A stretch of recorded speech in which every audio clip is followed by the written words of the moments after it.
Have you ever wondered who truly pulls the strings in times of conflict and war? The world of politics is a stage, with each actor playing a crucial role. But behind these actors, there's a group of puppeteers, pulling the strings, making the decisions, and orchestrating the chaos.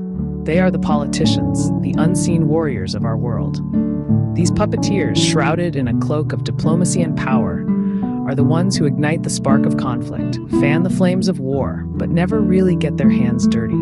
They sit comfortably in their ivory towers, far away from the battlefield, strategizing and plotting, while others risk their lives on the front lines. In this grand theater of war, politicians are the directors, the scriptwriters, and the producers. They craft narratives that sway public opinion, decide who the heroes and villains are, and determine the course of events. They may not wield weapons or command armies, but they hold the power to start wars and end them. They are the puppeteers who pull the strings, the invisible warriors who dictate the rules of the game. They are not on the battlefield, but their decisions shape the battlefield. Their words can inspire nations to take up arms, their policies can lead to conflicts, and their ambitions can plunge the world into chaos. But why do they do this? What drives them to create conflict and sow the seeds of war? Is it a quest for power, a desire for control, or a pursuit of personal gain? Or is it a complex interplay of all these factors and more? As we delve deeper into this intricate web of power and politics, we will uncover the hidden truths and expose the puppeteers behind the chaos. We will shed light on their motivations, their strategies, and their impact on our world. And as we do, we will reveal a startling truth, that the puppeteers behind the chaos are not always who we think they are. They are not just politicians or military leaders, but also powerful corporations and banks. As we delve deeper, remember, it's not always what meets the eye. Let's consider politicians as warriors, yet not in the conventional sense. These are not warriors who bear arms and march into battle, but rather engage in a different kind of warfare. A warfare of words, policies, and strategies that often have far-reaching consequences. Take, for instance, the Vietnam War. The conflict was instigated and escalated not on the battlefield, but in the halls of power, led by individuals who never set foot on the actual battlefields. Leaders like Lyndon B. Johnson and Richard Nixon, who strategized and made decisions that would send thousands of young men to fight a war half a world away.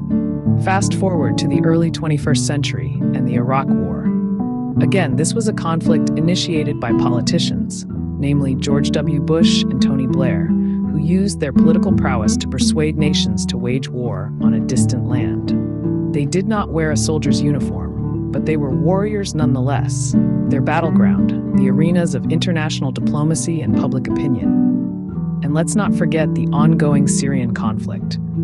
A complex web of political maneuvering and power plays, with leaders like Bashar al-Assad and Vladimir Putin at the helm. These are men who have never faced the physical dangers of war, but who have nonetheless shaped its course and dictated its outcomes from afar.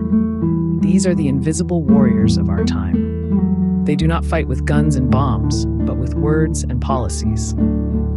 Their battles are not fought on the front lines, but in the corridors of power, far away from the realities of war. Their weapons are not made of steel, but of rhetoric and ideology. Their victories and defeats are measured not in territories won or lost, but in political capital gained or spent. Yet, despite their distance from the physical battlefield, their decisions hold the power to change the course of nations, to shape the lives of millions, and to determine the fate of our world. The battlefield for these politicians is not strewn with physical dangers, but with political maneuvers and power plays. The decisions of these invisible warriors often result in dire consequences for the common people. These consequences are not just statistics on a news ticker, but real, tangible losses that ripple through communities, nations, and generations. Consider the repercussions of the Syrian conflict. A country, once known for its rich history and warm hospitality, turned into a battleground. The conflict, sparked by political decisions and power plays, resulted in the loss of hundreds of thousands of lives. This loss is not just a number, but a void left in families, friendships, and communities. Beyond the loss of life, millions were forced to leave their homes, their cities, their country. The displacement of such a large number of people has sparked a refugee crisis of unprecedented scale. Men, women, and children who once lived ordinary lives now find themselves in foreign lands, struggling to build a new life from the ashes of their old ones. And let's not forget the economic downfall. The once thriving markets of Syria are now rubble. Businesses that were built over generations were destroyed in an instant. The economic stability of the entire region has been shaken, and the path to recovery is long and uncertain. These are the real-world consequences of the decisions made by the invisible warriors in their secure bunkers, far removed from the realities of the battlefield.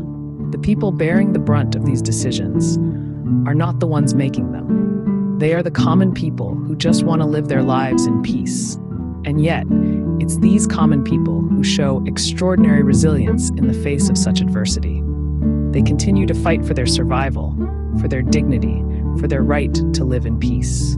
They are the real warriors, not the ones hiding in the bunkers. The ripple effect of these decisions extends far beyond the politicians' bunkers. The consequences are felt by every one of us in every corner of the world. And it's time we start asking ourselves, who are the real warriors and who are the real victims? Beyond politicians, we find even more puppeteers pulling the strings. Let's delve into the realm of corporations and banks, the silent power players often overlooked in the narrative of conflicts and wars. At the heart of this is the concept of the military-industrial complex. This term refers to the intricate relationship between a country's military, government, and the industries that support them. It's a system where the lines between national security and corporate profit blur. The result? A profit-driven war machine that keeps grinding, often at the expense of peace and human lives. Consider this scenario. A conflict arises. The demand for weapons, ammunition, military vehicles, and countless other warfare necessities skyrockets. Here's where corporations step in, supplying these demands and reaping enormous profits. Banks, on the other hand, provide the necessary funds, often lending money to governments at high interest rates. It's a lucrative business model, albeit a grim one. But it's not just about supplying weapons. The aftermath of war also presents a goldmine for corporations. Infrastructure needs rebuilding, economies need stabilizing, societies need restructuring. Again, corporations and banks swoop in, offering their services for a hefty price. In essence, they profit from both the destruction and the reconstruction. And let's not forget about the arms trade, a multi-billion-dollar industry. It's an industry that thrives on conflict, where the constant demand for more advanced, more lethal weaponry ensures a continuous flow of cash. It's a sobering reality, isn't it? While soldiers risk their lives on the battlefield, corporations and banks operate from the safety of their boardrooms, profiting from the very wars they help fuel. It's a cycle that continues to spin, driven by greed and a disregard for human life. In conclusion, it's crucial to remember that wars are not just political, they're big business. And as long as wars remain profitable, the machinery of conflict will keep churning, often propelled by the invisible hands of corporations and banks. Wars often line the pockets of those who will never set foot on a battlefield. It's time to question the narratives we're fed about war and conflict. We have traversed the shadowy corridors of power, from the political stage to the corporate boardrooms, and found ourselves at the intersection of war and profit. Now we must ask ourselves, who truly benefits from the chaos? You see, the puppeteers of war often remain unseen, unscathed, and unaccountable. They are the politicians who ignite the flames of conflict from their ivory towers, and the corporations who fan the flames for their own profit. Yet, it is us, the ordinary citizens, who bear the heat. But we are not powerless. We have the tools to challenge this narrative and dismantle these structures of power. Firstly, we need to critically analyze the role of politicians and corporations in conflicts.